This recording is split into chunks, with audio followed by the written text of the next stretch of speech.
오늘 은혜 받으실 말씀은 누가복음 1장 46절에서 55절까지 말씀입니다. 누가복음 1장 46절에서 55절까지 말씀을 다 같이 봉독하겠습니다. 마리아가 이르되 내 영혼이 주를 찬양하며 내 마음이 하나님 내 구주를 기뻐하였음은 그의 여종의 비천함을 돌보셨음이라. 보라, 이제후로는 만세의 날을 복이 있다 일컬으리로다. 능하신 이가 큰 일을 내게 행하셨으니 그 이름이 거룩하시며 긍휼하심이 두려워하는 자에게 대대로 이르는도다. 그의 팔로 힘을 보이사 마음의 생각이 교만한 자들을 흩으셨고 권세 있는 자를 그 위에서 내리치셨으며 비천한 자를 높이셨고 줄이는 자를 좋은 것으로 배불리셨으며 부자는 빈손으로 보내셨도다. 그 종 이스라엘을 도우사 긍휼히 여기시고 기억하시되 우리 조상에게 말씀하신 것과 같이 아브라함과 그 자손에게 영원히 하시리로다 하니라. 아멘. 할렐루야, 할렐루야. 우리 다시 한번 우리 찬양대에 우리 귀한 찬양에 깊은 감사와 하나님의 영광의 박수 한번 올려드리겠습니다. 우리 옆에 분들과 한번 인사 나누겠습니다. 하나님께서 당신을 사랑하십니다. 우리 마음을 담아 한 번 더 고백합니다. 예수님 이름으로 당신을 사랑하고 축복합니다. 우리 한 번만 더 인사하겠습니다. 예수님 안에서 반드시 좋은 일이 일어납니다. 오늘 예배 오신 여러분들을 환영하고 축복합니다. 오늘 살아계신 주님 만나는 귀한 시간 되시기를 예수님의 이름으로 축원합니다. 저는 오늘 함께 읽은 본문의 말씀을 중심으로 마리아의 노래라는 제목으로 잠시 말씀의 은혜를 나누고자 합니다. 우리 제목 한번 따라해 보실까요? 마리아의 노래. 여러분, 지금 우리는 성탄절을 앞두고 대림절의 4주간의 시간을 보내고 있습니다. 여러분, 대림절이 뭘까요? 대림절은 영어로 어드벤트라고 하는데요, 바로 오심, 도착, 기다림이라고 하는 그런 뜻을 갖고 있습니다. 이 대림절은 예수님의 오심을 기다리는 절기가 바로 대림절인 것이죠. 구약의 예언대로 이미 오신 예수님을 기념하는 성탄절을 또 축하하고 신약에서 약속하신 다시 오실 예수님을 기대하며 기다린다는 의미가 이 대림절에 담겨져 있습니다. 우리 교회는 이 대림절에 대림절 초를 켜지 않지만요, 유럽에 제가 있을 때는 이 성탄절 대림절에 매주마다 초를 하나씩 켜는 전통이 있어요. 매주마다 초를 하나씩 켜면서 마지막 네 번째 대림절에는 총 4개의 촛불을 밝히는데요, 첫 주에는 소망을 상징하는 진보라색 초의 불을 켜고요, 또 둘째 주에는 평화를 의미하는 그 보라색 초에다 불을 켜고, 3주 차에는 기쁨을 상징하는 분홍색 초를 켜고요, 또 오늘 대림절 4주 차에는 사랑을 상징하는 연보라색 초에 불을 밝히게 됩니다. 이 성탄절 당일에는 흰색 초에 불을 붙이는데요, 흰색 초의 의미는 예수 그리스도 그 자체를 의미하는 것이죠.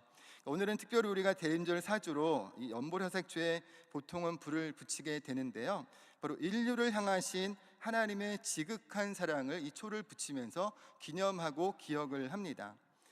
여러분, 하나님께서 우리에게 보내주신 최고의 사랑의 선물이 뭐죠? 바로 예수 그리스도 그 자체이시죠. 우리가 예수님의 탄생을 기념하고 다시 오실 예수님을 기다리는 삶을 살면서 여러분, 절대로 잊지 말아야 될 것이 한 가지가 있어요. 그게 뭘까요? 바로 하나님 사랑이라는 것입니다.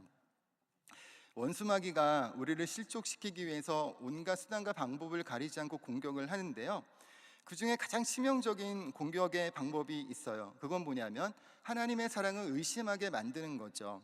우리 삶에서 살아가다 보면 어쩔 수 없이 일어나는 크고 작은 고난의 문제가 있는데, 마귀는 그 고난의 상황을 이용해서 하나님이 너를 정말로 사랑하신다면 왜 이런 일이 너에게 일어나도록 내버려 두시겠냐, 하나님은 너를 사랑하지 않는다, 너 같은 죄인은 사랑받을 자격이 없다고 속삭이면서 이 하나님의 사랑을 의심하게 만드는 것이 마귀의 방법이라고 하는 것이에요. 여러분, 예수님 섬기면서 신앙생활하면서 혹시나 여러분도 이 하나님 사랑에 대해서 의심해 본 적이 없으십니까? 성경에 많은 하나님의 사람들도요, 이 고난의 상황에 처하게 되면 하나님의 사랑을 의심하게 되는 그런 모습을 볼 수 있어요. 근데 성경의 위대한 하나님의 사람들도 그럴진데 하물며 우리 같은 연약한 사람들이 이 하나님 사랑을 의심하는 것은 너무나 당연한 것이라고 생각을 합니다. 근데 여러분, 중요한 게 뭐예요? 바로 의심을 넘어서 이 하나님 사랑의 확신을 갖는 것이 중요한 것이라는 거죠. 우리 옆에 분하고 한번 인사할까요? 하나님 사랑의 확신을 가집시다. 여러분, 오늘 함께 읽은 본문의 말씀은요, 우리가 아까도 말씀드린 것처럼 마리아의 노래, 마리아의 찬가로 불리는 유명한 말씀이에요.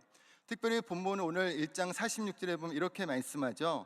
마리아가 이르되 내 영혼이 주를 찬양하며 라고 말씀하고 있습니다. 여러분, 여기서 찬양으로 번역된 헬라어 원어가 메갈리네이라는 단어예요.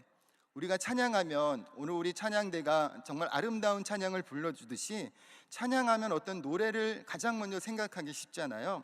근데 여기에서 말하는 이 헬라어 원어 메갈리네이는 좀 다른 의미를 갖고 있어요. 이 메갈리네이의 원형의 메갈리노라고 하는 단어를 쓰는데, 이것은 단순히 노래를 부른다는 의미를 넘어서 뜻을 크게 만들다, 확대하다, 존귀하게 여기다라고 하는 그런 뜻을 갖고 있어요. 여러분, 영어 성경을 보더라도 이 부분을 어떻게 해석을 하냐면 이 송이나 힘으로 해석하는 게 아니라 바로 매그니파이라고 하는 단어를 사용을 합니다. 그러니까 크게 보이게 하다라고 하는 그런 뜻을 갖고 있는 이 매그니파이라는 단어를 사용한다는 거예요.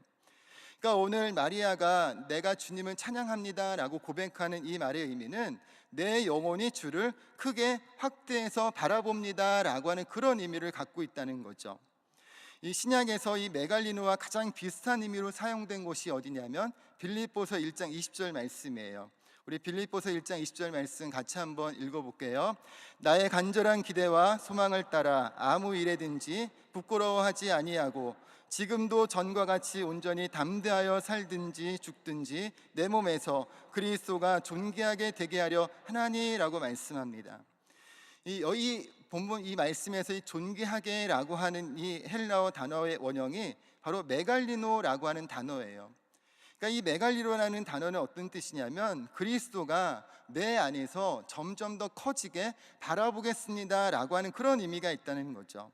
내 삶에서 하나님의 이름이 더욱더 드러나고 더 크게 보여지기를 원합니다. 그렇게 보여지도록 하겠습니다라는 신앙의 고백이 바로 메갈리노에 담겨 있는 뜻이라는 거예요.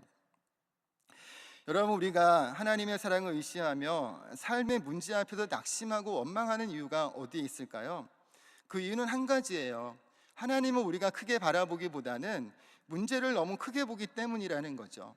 힘든 문제를 더 크게 보고 하나님은 너무나 작게 보기 때문에 우리는 불안해하고 낙심하고 원망하고 불평할 수밖에 없다는 거예요. 현대 기독교에서 가장 신뢰받는 영적 지도자 중에 찰스 스탠리 목사님이라는 분이 있거든요. 근데 이분의 아들도 목사님이에요. 그분이 이름이 앤디 스탠리라는 목사님인데요.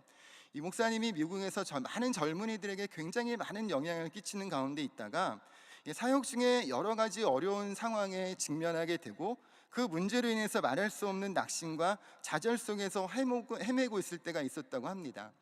근데 그때에 이 헤매고 있는 이 젊은 목사의 모습을 안타깝게 여겼던 그 교회의 이 성도님, 좀 나이가 지극하신 성도님이 이 앤디 스탠리 목사님을 자신의 집으로 초청을 하게 돼요. 근데 이 목사님이, 이 성도님이 집에 갔더니 벽에 그림 하나가 걸려 있는 걸 보게 된 거죠. 그 그림은 어떤 그림이냐면 이 루벤스라고 하는 화가가 그린 사자굴의 다니엘이라고 하는 그림을 보여주었어요. 여러분, 그림을 봤는데 성도님이 이 그림을 보면서 앤디 스탠리 목사님에게 얘기해요. 목사님, 이 그림에서 무엇을 볼 수 있습니까? 라고 질문을 합니다. 여러분, 이 그림에서 여러분은 지금 뭐가 보이세요? 여러분 지금 무엇이 보이시나요? 이 앤디 스탠리 목사님이 그림을 가만히 살펴보더니 얘기를 해요. 사자 몇 마리와 굴 안으로 들어오는 빗줄기, 그리고 다니엘이 보입니다 라고 대답을 합니다. 그랬더니 이번에 성도님이 다시 얘기하기를, 목사님 그러지 말고 좀 더 자세히 보세요, 중요한 것을 좀 찾아보세요 라고 얘기를 해요. 여러분 한번 좀 계속해서 보세요. 이 그림에서 뭐 어떤 중요한 모습을 찾을 수 있을까요? 근데 앤디 스탠리 목사님이 이 그림을 보면서도 아무리 뚫어지게 살펴봐도 자기가 보는 얘기한 것 말고는 도대체 성도님이 뭘 보라고 하는지 도저히 찾을 수가 없는 거예요.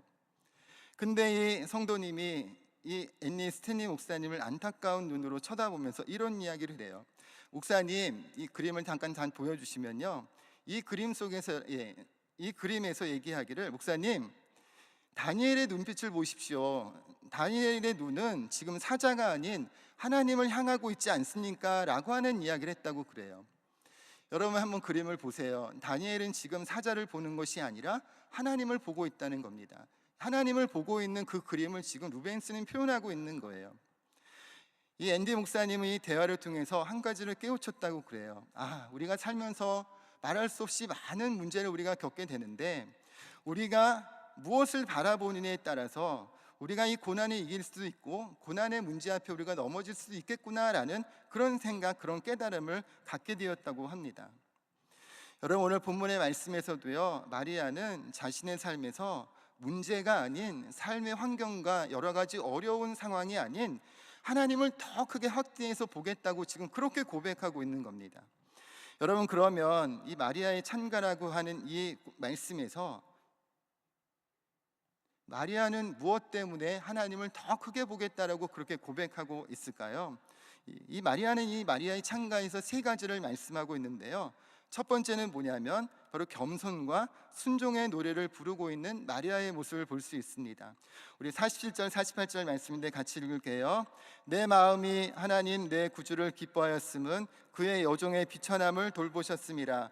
보라, 이제후로는 만세의 날을 복이 있다 일컬으리로다 라고 말씀합니다. 여러분, 마리아는 지금 무엇을 노래해요? 자신의 비천함을 돌보신 그 하나님을 찬양하고 있어요. 여러분, 왜 마리아는 자신의 비천함을 그렇게 고백하고 있을까요? 왜 자기 자신을 비천하다고 이야기하고 있을까요?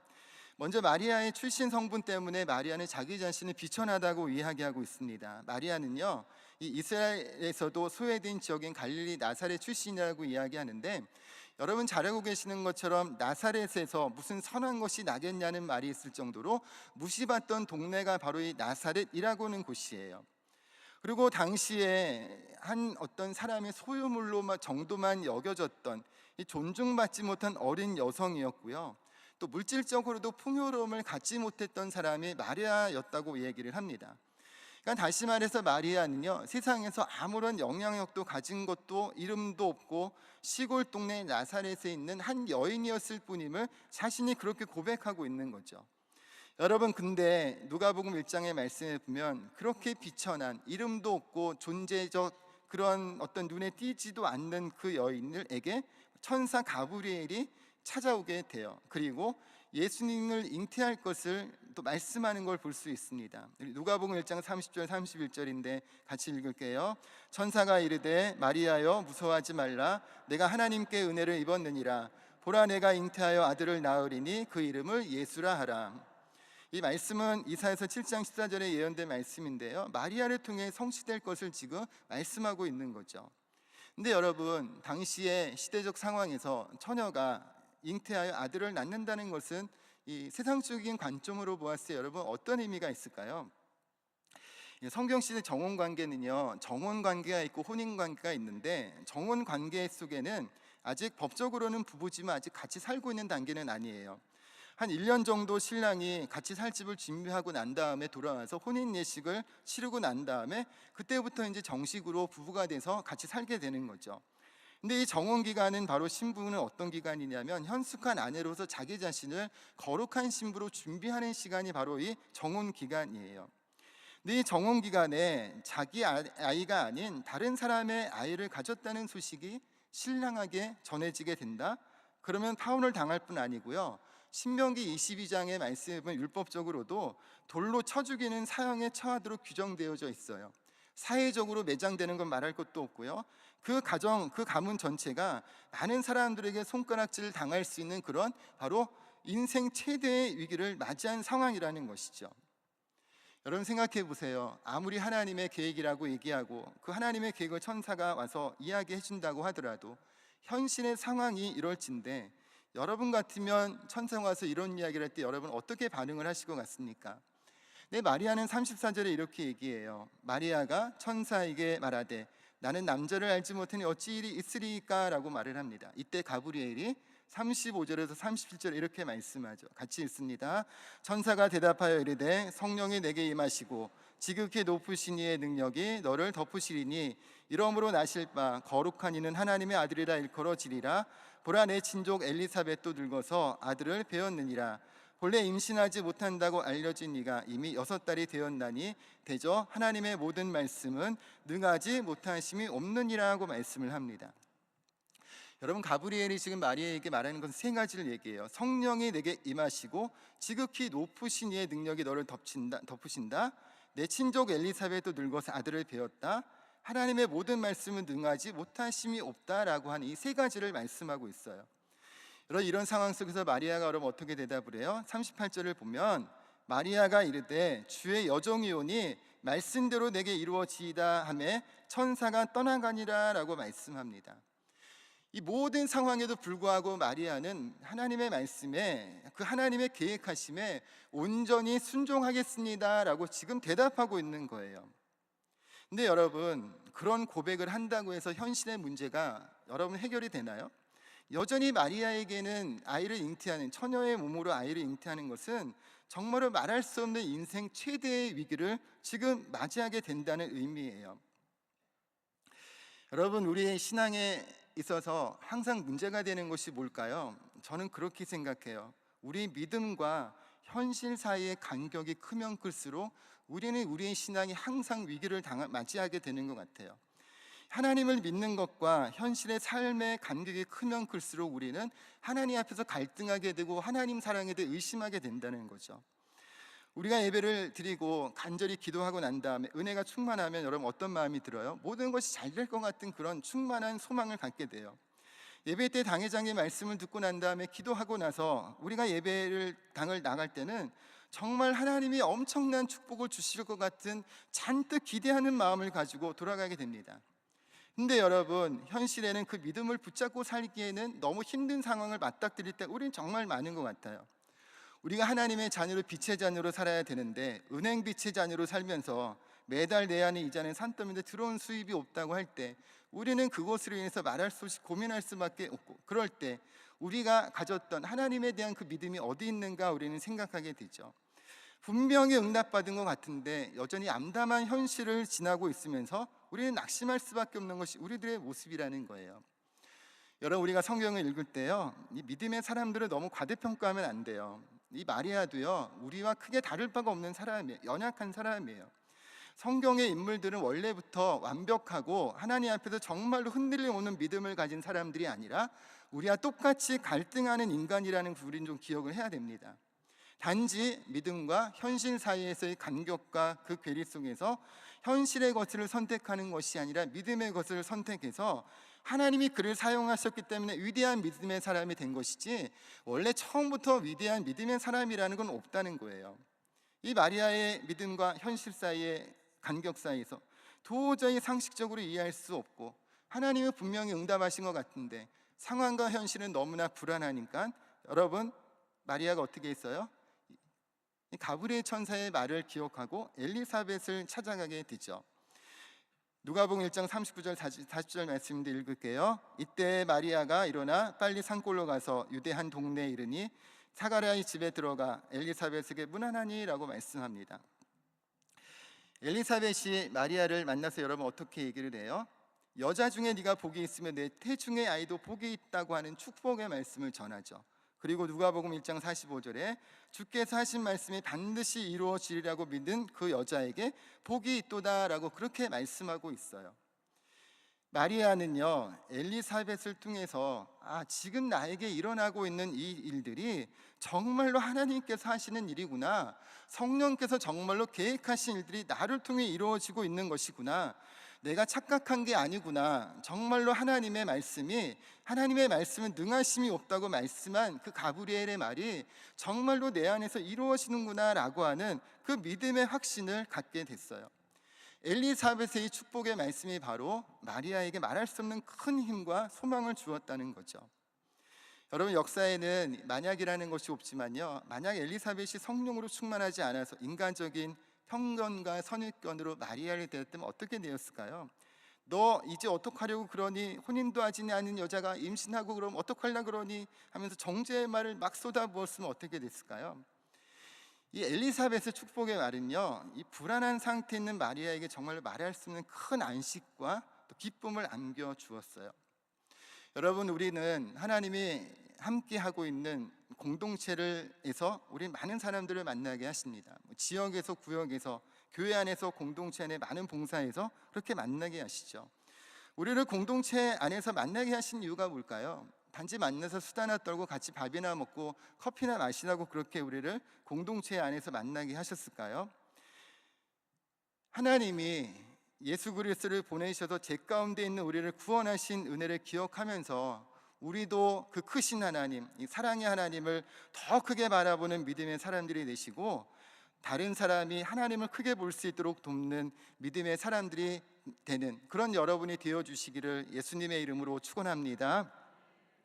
두 번째로 마리아는 여러분 어떤 노래를 해요? 하나님의 공의와 역전을 노래하고 있어요. 마리아는 하나님의 공의의 하나님, 역전의 하나님으로 인해서 찬양한다고 고백합니다. 우리 51절에서 53절이에요.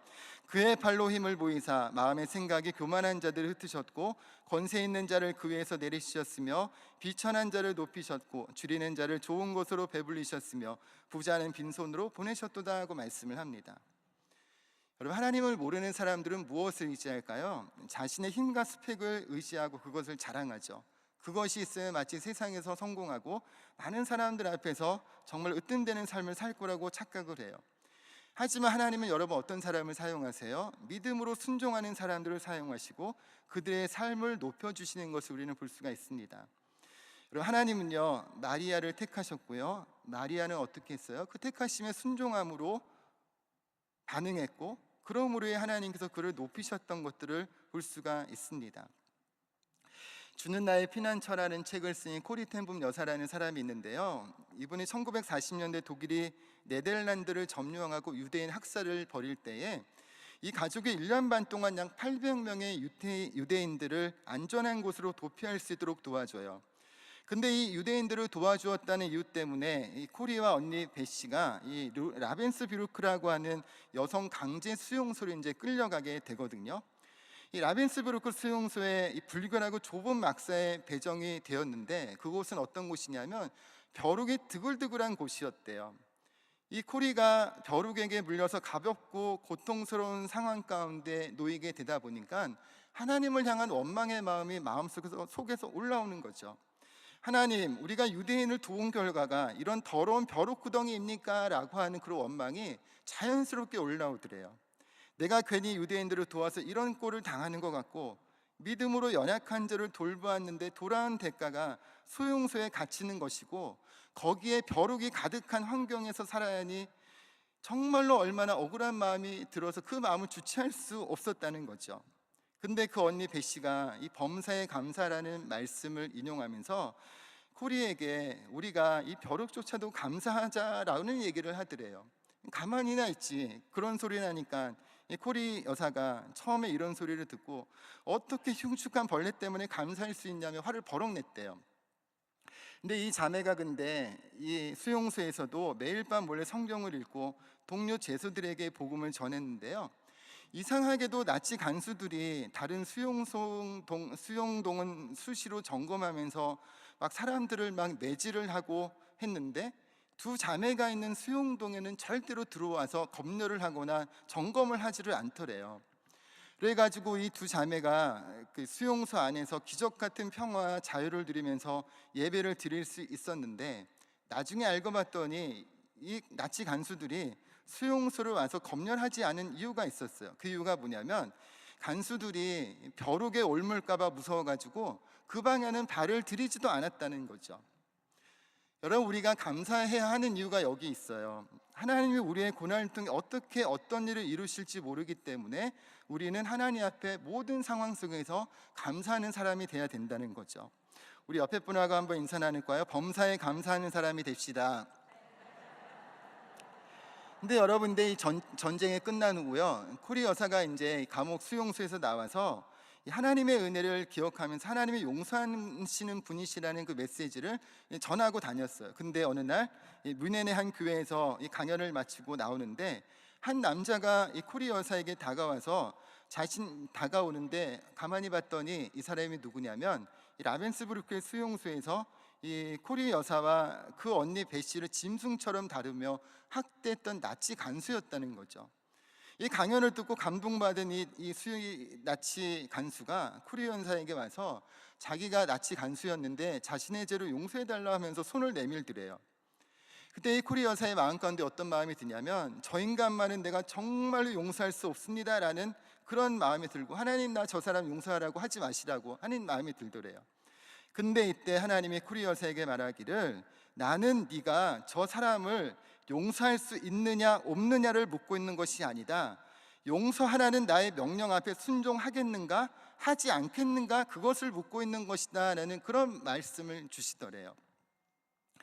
여러분, 하나님도 우리에게 묻고 계시는 것 같아요. 나의 명령에 순종하겠느냐 하지 않겠느냐라고 우리에게 매 순간 물어보고 계십니다. 근데 그 상황에 대해서 코리 여사가 말하기를요, 이상한 일은 내가 하나님의 명령에 순종해서 손을 내밀어 그를 아는 순간 주께서 내 마음속에 그를 진심으로 용서할 수 있는 마음을 부어주셨다고 이렇게 이야기를 합니다. 그러면서 얘기하기를, 명령을 수행할 수 있는 능력은 성령에 의지한 순종을 통해서만 가능하다는 이야기를 했습니다. 코리 여사가 자신의 감정이 아닌 하나님을 더 크게 보고 순종했더니 하나님이 코리를 바로 용서의 복음을 전하는 사람으로 높이 들어 사용하셨다고 하는 것이죠.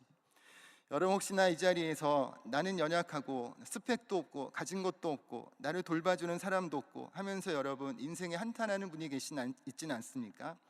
여러분, 하나님을 크게 보시는 여러분 되시기를 예수님의 이름으로 축원합니다. 하나님은 분명한 것은 순종하는 자를 높이 사용하시는데, 주님 말씀에 순종함으로 믿음으로 나아갈 때 주님께 쓰임받는 믿음의 사람들 되시기를 다시 한번 예수님의 이름으로 축원합니다. 마지막으로 마리아는 무엇을 노래하냐면 하나님의 약속의 성취를 지금 노래하고 있어요. 우리 54절 55절인데 같이 읽습니다. 그 종 이스라엘을 도우사 긍휼히 여기시고 기억하시되 우리 조상에게 말씀하신 것과 같이 아브라함과 그 자손에게 영원히 하시리로다 하니라고 말씀합니다. 그러니까 아브라함과 그의 자손에게 약속하신 구원을 이루신 하나님의 신실하심을 지금 강조하고 있는 거죠. 그러니까 마리아는 하나님의 약속이 이 아브라함을 통해 이루어졌던 것처럼 그 하나님의 약속은 자신을 통해 성취되고 있다는 것을 지금 고백하고 있고, 그렇기 때문에 하나님을 더 크게 바라봅니다. 환경이 아닌 주님을 바라봅니다 라고 그렇게 고백하고 있는 것이에요. 여러분, 하나님이 어떠한 분이세요? 하나님은 약속하신 것을 반드시 이루시는 분이세요. 여러분 믿으십니까? 우리는 구약의 예언대로 오신 예수님의 탄생을 축하하는 성탄절을 보내기도 하지만요, 더불어 어떤 의미가 있냐면 신약의 약속대로 다시 오실 예수님을 기다리면서 하는 것이 바로 우리 성도의 삶이라는 거예요.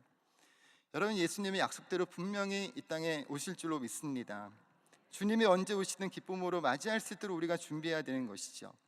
여러분, 예수님을 언제 오시든 기쁨으로 맞이할 수 있도록 준비하며 사는 여러분 되시기를 예수님의 이름으로 축원합니다.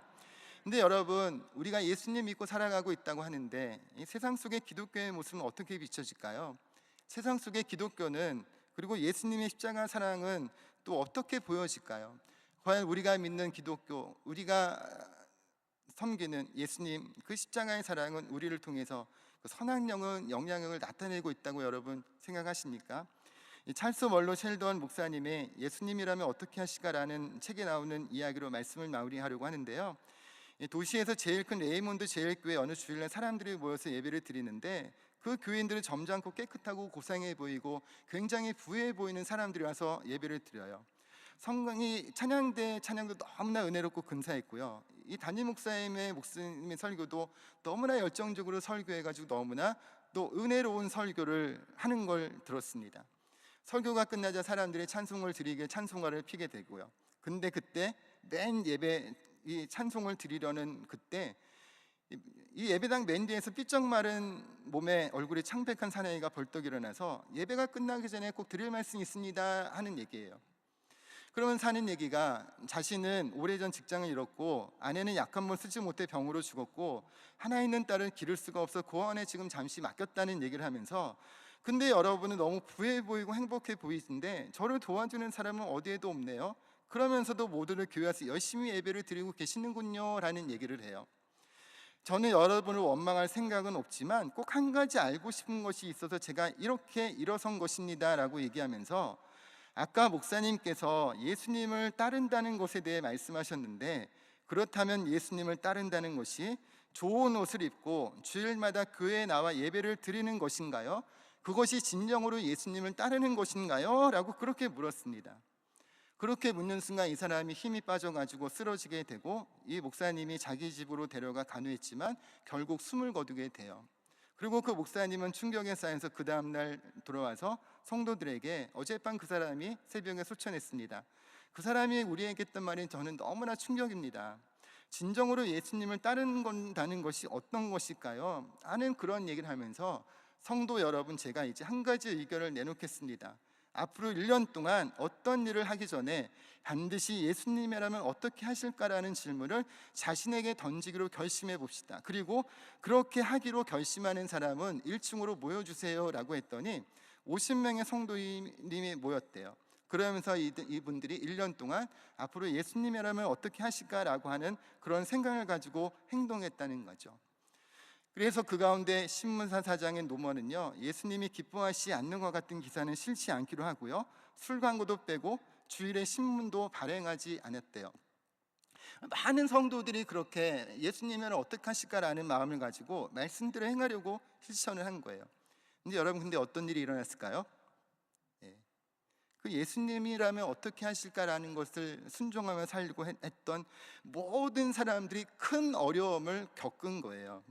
신문사 사장은 그 신문사에 술 광고도 내지 않고 주말에 신문 내지 않으니까 점점 더 망해가기 시작을 했고요.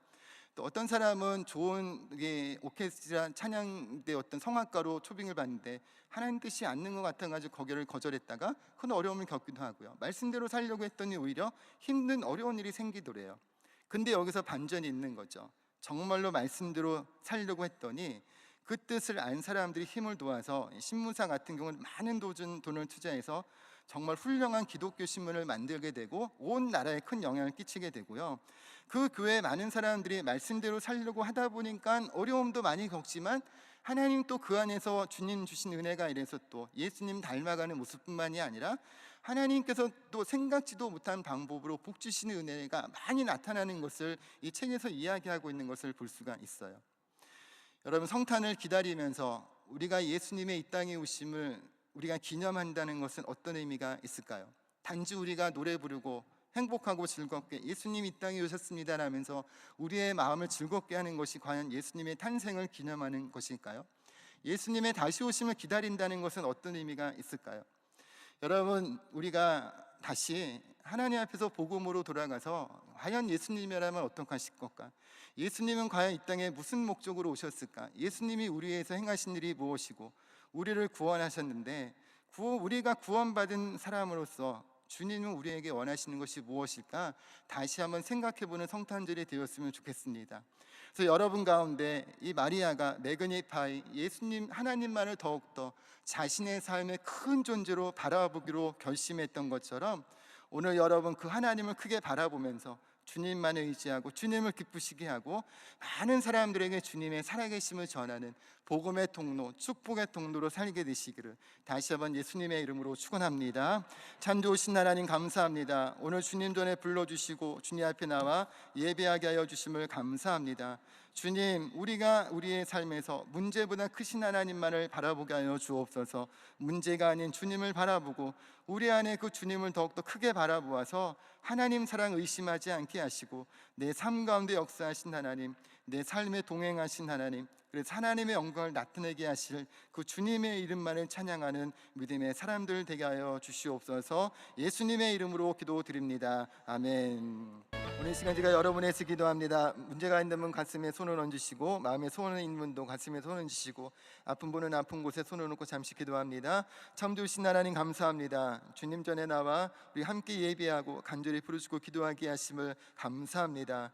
문제보다 크신 하나님, 모든 것들을 다 이기시고 하나님 비천에 처한 우리들 연약한 자를 승리케 하시는 하나님, 우리가 그 하나님만을 바라보는 믿음 안에서 반드시 승리하는 삶 살게 하여 주옵소서.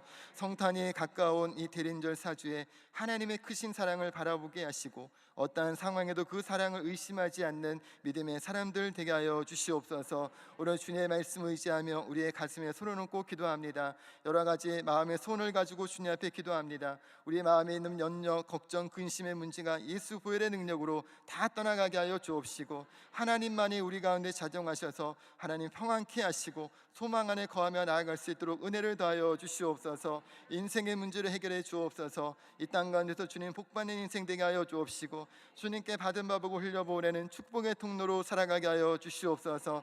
특별히 아픈 곳에 손을 얹고 기도합니다. 예수님 채찍에 맞음으로 우리가 나무 입었음을 고백합니다. 머리부터 발끝까지 예수 보혈의 능력으로 깨끗하게 치료함을 받는 시간 되게 하여 주시옵소서. 나사렛 예수의 이름으로 명하노니 모든 질병의 권세는 떠나갈지어다.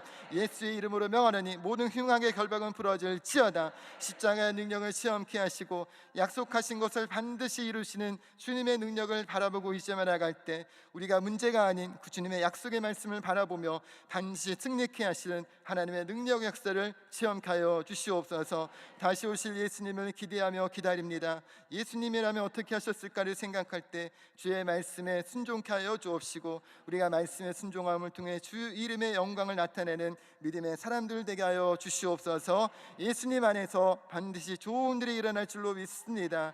믿음의 고백대로 응답하시고 주님만을 홀로 영광받아 주시옵소서. 믿고 감사드리며 예수님의 이름으로 감사하며 기도드립니다. 아멘. 지금은 우리 주 예수 그리스도의 은혜와 아버지 하나님의 영원하신 사랑과 보혜사 성령이 함께 하시고 동행하신 은혜가 모든 상황 속에서 주님만을 바라보고 주님만을 찬양하기로 결단하고 결심하는 한 분 한 분의 삶과 모든 범사 가운데 지금부터 영원토록 함께 있을지어다. 아멘.